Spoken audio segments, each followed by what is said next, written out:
આમોદ તાલુકાના માર્ગો ફરી એકવાર રકતરંજિત બન્યા છે. આમોદની વ્યસ્ત ગણાતી સમા ચોકડી પાસે આજે બપોરના સુમારે એક કાળજું કંપાવી દેનારો ટ્રિપલ અકસ્માત સર્જાયો હતો. અલ્ટો કાર, ટ્રેક્ટર અને મોટરસાયકલ વચ્ચે થયેલી આ ભીષણ ટક્કરે એક હસતા રમતા પરિવારની ખુશીઓ છીનવી લીધી છે. આ અકસ્માતમાં વાગરાના નિવાસી રમીલાબેન પરમારનું કમકમાટીભર્યું મોત નીપજ્યું છે, જ્યારે અન્ય 3 લોકો હોસ્પિટલના બિછાને જિંદગી અને મરણ વચ્ચે ઝોલા ખાઈ રહ્યા છે. મળતી માહિતી મુજબ સમા ચોકડી પાસેથી પસાર થઈ રહેલા મોટરસાયકલ સવારને પૂરબાટ ઝડપે આવતી અલ્ટો કાર અને ટ્રેક્ટરે અડફેટે લીધા હતા.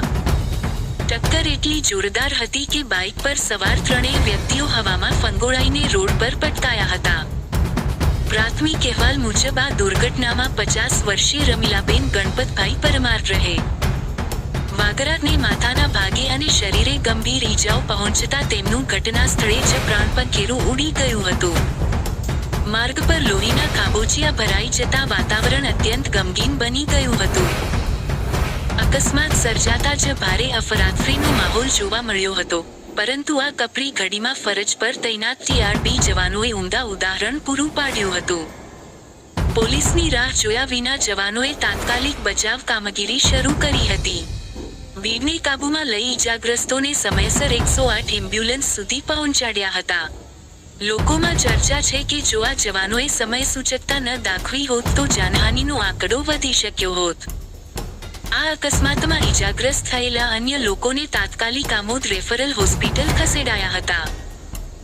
જો કે 7 વર્ષની માસૂમ બાળકીની તબિયત અત્યંત નાજુક હોવાથી તેને વધુ સારવાર માટે ભરૂચ સિવિલ હોસ્પિટલ ખાતે ખસેડવામાં આવી છે. પરિવારના અન્ય સભ્યો આમોદના સામૂહિક આરોગ્ય કેન્દ્રમાં સારવાર હેઠળ છે. બનાવને પગલે સમા ચોકડી પર વાહનોની લાંબી કતારો લાગી ગઈ હતી.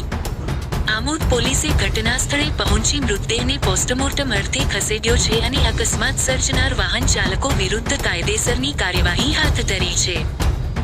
વારંવાર અકસ્માતોનો ભોગ બનતી આ ચોકડી પર ટ્રાફિક નિયમન વધુ કડક બનાવવામાં આવે તેવી માંગ ઉઠી છે.